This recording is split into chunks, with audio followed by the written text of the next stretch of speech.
வணக்கம். நீங்கள் கேட்டுட்ருக்கிறது தமிழ் எஃப்எம். நான் தான் உங்கள் அன்பு தோழி சௌந்தர்யா. சேனலை ஃபஸ்ட் டைம் கேட்குறவங்க சப்ஸ்கிரைப் செஞ்சுட்டு கேளுங்க. பிடிச்சிருந்தா லைக் அண்ட் ஷேர் பண்ணுங்கள். கதை எழுதினவங்க பேர் திருமதி ராணி பாலகிருஷ்ணன். கதையோட பேர் சுண்டக்காய் குழம்பு. இது ஒரு பழைய கால கதை, சுண்டக்காய் கதை. ஒரு கிராமத்தில் ஒரு வயசான பாட்டி இருந்துச்சான். அந்த பாட்டி பேர் வேலாயி. அவங்களுக்கு ஒரே பிள்ளையான். அவன் பேர் முத்துக்கருப்பன். பக்கத்தில் இருக்கிற கிராமத்தில் சிலம்பாயின்னு ஒரு பொண்ணை கல்யாணம் பண்ணி வச்சாங்களாம். 3 பேரும் ஒன்றா தான் வாழ்ந்தாங்களாம். அம்மா பேச்சை தட்டாத பிள்ளையான் முத்துக்கருப்பன். வீட்டில் வேலாயி வச்சது தான் சட்டமாக. வீட்டுக்கு பின்னாடி சுண்டக்காய் செடி ஒன்று இருந்துச்சான். செடியில் நல்லா பூத்து நிறைய பிஞ்சு விட்டு இருந்துதான். அது பார்க்கவே அழகாக இருந்துச்சான். அந்த காலத்தில் மக்கள் தொகை அவ்வளவா இல்லை. இருந்த கொஞ்சம் பேரும் ரொம்ப சிக்கனமாக இருந்தாங்க. அப்படித்தான் வேலாயும் ரொம்ப சிக்கனமாக இருந்து எளிமையாகவே வீட்டை நடத்தினாலாம். சுண்டக்காய் குழம்பு தான் தினமும். ஒரு ஆளுக்கு 5 சுண்டக்காய் கணக்கு பண்ணி 15 சுண்டக்காய் தான் பறிப்பாலாம். பறித்து மருமக சிலம்பாய்கிட்ட கொடுத்து அவள் குழம்பு வைப்பாளாம். வீட்டிலையே காய்ச்சதுனால சுண்டக்காய் ரொம்ப டேஸ்ட்டாக இருந்துச்சான். தினமும் ஒரு அழகு சுண்டக்காவை பறித்து குழம்பு வச்சு நல்லா ருசித்து சாப்பிட்ணுன்னு சிலம்பாய்க்கு ரொம்ப ஆசையாம். ஆனால் மாமியார் வேலாயி ஒரு ஆளுக்கு 5 காய்க்கு மேலே பறிக்கவே விட மாட்டாளாம். செடி நல்லா பூவும் பிஞ்சும் காயுமா செழிப்பாக இருந்துச்சான். ஒரு நாள் வேலாயி, நான் காட்டுக்கு போய் விறகு எடுத்துகிட்டு வரேன், நீ வழக்கம் போல் 15 காயை பறித்து குழம்பு வைன்னு சிலம்பாய்கிட்ட சொல்லிட்டு போயிட்டாளாம். அப்பா, சிலம்பாய்க்கு உள்ளுக்குள்ளே ஒரே சந்தோஷந்தான். அவள் இஷ்டப்படி ஒரு அழாக்கு காய்களை பறித்து குழம்பு வச்சிட்டாளாம். அவள் புருஷனுக்கும் கொடுத்துட்டு 2 பேரும் திருப்தியாக சாப்பிட்டுட்டு மாமியாருக்கு குழம்புல 5 காய்களை மட்டும் விட்டு வச்சாலாம். சாயங்காலம் ஆச்சு. விறகு பொறுக்கிட்டு வரப்போன வேலாயி திரும்பி வந்தாலாம். கை கால் கழுவுறதுக்கு கொல்லை பக்கம் போனால் அங்கே சுண்டக்காய் செடியில் நிறைய காய் குறைஞ்ச மாதிரி தெரிஞ்சுது. உடனே வேலாய்க்கு சந்தேகம் வர மருமகிட்ட ஏன் நிறைய காய்களை பறிச்சேன்னு கேட்டு சண்டை போட்டாலாம். சிலம்பாயோ, இல்லை, நான் 15 காய்களை தான் பறித்தேன். உங்கள் பிள்ளைக்கு 5, எனக்கு 5, மிச்சம் 5 உங்களுக்கு குழம்புல வச்சுருக்கேன் அப்படின்னு சொன்னாலாம். இதை நம்பாத வேலாயி தான் பிள்ளைகிட்ட போய், உன் பொண்டாட்டி உனக்கு நிறைய சுண்டக்காய் வச்சாளா அப்படின்னு கேட்டாலாம். அந்த தாய் சொல்ல தட்டாத புள்ள, ஆமாம் அத்தா, இன்னைக்கு நான் நிறைய சுண்டக்காய் சாப்பிட்டேன்னு உண்மையே சொன்னானான். அவ்வளோதான், வேலாய்க்கு வந்ததே கோவம். பசி அதிகமாக இருக்கிறதுனால பேசாமல் போய் சாப்பிட்டாலாம். அப்புறம் பிள்ளைய கூப்பிட்டுட்டு ஒரு பெரிய கோணி பை எடுத்துகிட்டு வர சொன்னாலாம். மருமக சிலம்பாயை அதுக்குள்ளே உட்கார வச்சு ஒரு மூட்டையை கட்டி மகனை வச்சே காட்டுக்கு எடுத்துகிட்டு போனாலாம் வேலாயி. இருட்டுறதுக்கு ஆரம்பிச்சுது. கோணி மூட்டையை கொளுத்த வத்திப்பட்டியை மறந்துட்டு போயிட்டாலாம் வேலாயி. பிள்ளைய வத்திப்பட்டியை எடுத்துகிட்டு வரத்துக்கு அனுப்பலான்னு நினச்சா காட்டில் தனியாக இருக்கணுமே அப்படின்னு பயமாக இருந்துச்சான். அதனால் 2 பேரும் சேர்ந்து வத்திப்பட்டியை எடுத்துகிட்டு வரத்துக்கு கோணிப்பை அங்கேயே வச்சுட்டு வீட்டுக்கு போயிட்டாங்களாம்.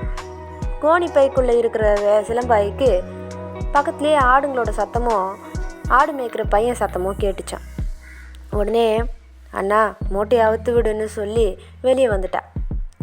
அப்புறம் 2 பேரும் சேர்ந்து அங்கே இருக்கிற குச்சி, இலை, தழை இதெல்லாம் சேர்த்து மூட்டையாக கட்டி வச்சிட்டாங்களாம். அந்த ஆடு மேய்க்கிற பையன் அங்கேருந்து கிளம்ப அங்கேருந்த பெரிய மரத்தில் ஏறி பத்திரமா உட்காந்துக்கிட்டாலாம் சிலம்பாயி. அவள் மாமியாரும் புருஷனும் வத்திப்பட்டியோடு வந்து அந்த மூட்டையை கொளுத்தி விட்டாங்களாம். அது திகு திகுன்னு எரியவே நிறைய சொண்டக்காய் சாப்பிட்ருக்கா, அதுதான் இப்படி எரியறா அப்படின்னு சொல்லி அவள் பிள்ளைய கூட்டிட்டு போயிட்டாலாம். நல்ல நடுராத்திரி திருடனுங்க ஒரு 4 பேர் சிலம்பாயி இருக்கிற மரத்துக்கு அடியில் வந்து அவங்க திருடின நகைங்களை ஒரு பெரிய துணியை விரித்து அதில் போட்டு பங்கு பிரிச்சுட்டு இருந்தாங்களாம். அப்போது மரத்து மேலே இருந்த சிலம்பாயி, என் பங்கு எங்கடா அப்படின்னு சத்தமாக கேட்டாலாம். 4 பேரும் திருன்னு முழிக்கிறாங்களாம்.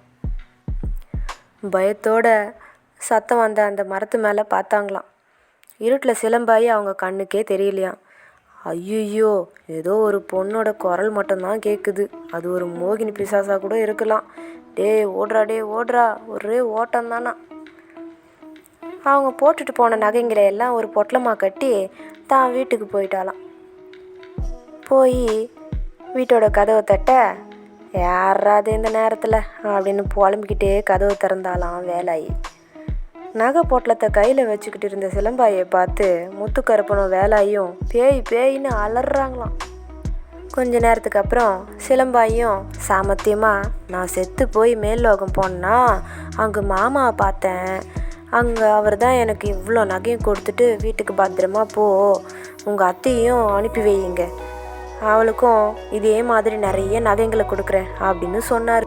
அத்தையை பார்க்குறதுக்கு மாமா ரொம்ப ஆசைப்படுறாருங்க அப்படின்னு சொன்னாலாம் சிலம்பாய். வேலாய்க்கு ஒரே பீதி.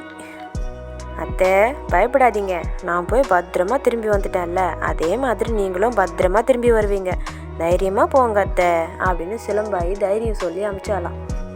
அப்புறம் என்ன, அவளை பண்ண மாதிரியே ஒரு கோணி பேய் எடுத்து அதில் மாமியாரை உட்கார வச்சு நைட்டோட நைட்டாக அவள் புருஷனும் சேர்ந்து காட்டுக்கு எடுத்துகிட்டு போயிட்டாங்க.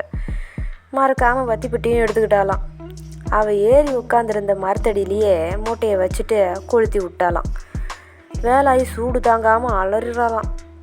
சத்தம் போடாதீங்க அத்தை, மாமாவை பார்க்கணும்ல அப்படின்னு சொல்கிறாளாம் சிலம்பாய். அப்புறம் அவள் புருஷனை கூப்பிட்டுக்கிட்டு வீட்டுக்கு போயிட்டான். விடியிற நேரத்தில் அந்த திருடனங்க விட்டு போன நகையை எடுக்க அங்கே வந்துட்டுருக்காங்க. நேற்று நாம் கேட்டது உண்மையிலேயே பேயோட குரல் தானா அப்படின்னு சந்தேகத்தோடு வர, அங்கே எரிஞ்சிக்கிட்டு இருக்கிறத பார்த்த உடனே ஆமாண்டா அது கொல்லிவாய் பிசாசுடா அப்படின்னு அலறி அடித்து ஓடிட்டாங்களாம். காலையில் ரொம்ப சந்தோஷமாக இருந்தாலாம் சிலம்பாய். முத்துக்கருப்பனும் அம்மாவை எதிர்பார்த்துக்கிட்டு இருந்தானா. அன்னைக்கு நைட்டு வேலாயி வரவே இல்லை, ரொம்ப கவலையாக இருந்தானா. சிலம்பாயி அவங்கிட்ட உறுதியாக சொன்னாலாம், அத்தை கண்டிப்பாக வரமாட்டாங்க, உங்கள் அப்பா எப்படி விட்டுருவார், மாமாவோட அத்தை சந்தோஷமாக இருக்கட்டுமே, விட்டுருங்க அப்படின்னு சொன்னாலாம். முத்துக்கருப்பனும் கொஞ்சம் சமாதானம் ஆயிட்டானா. அதுக்கப்புறம் என்ன, சிலம்பாய் நிறைய நகைங்களோட தான் பேச்சை கேட்குற புருஷனோட பிடிச்சதை சாப்பிட்டுக்கிட்டு ரொம்ப சந்தோஷமாக வாழ்ந்தாளாம். சுபம். நன்றி.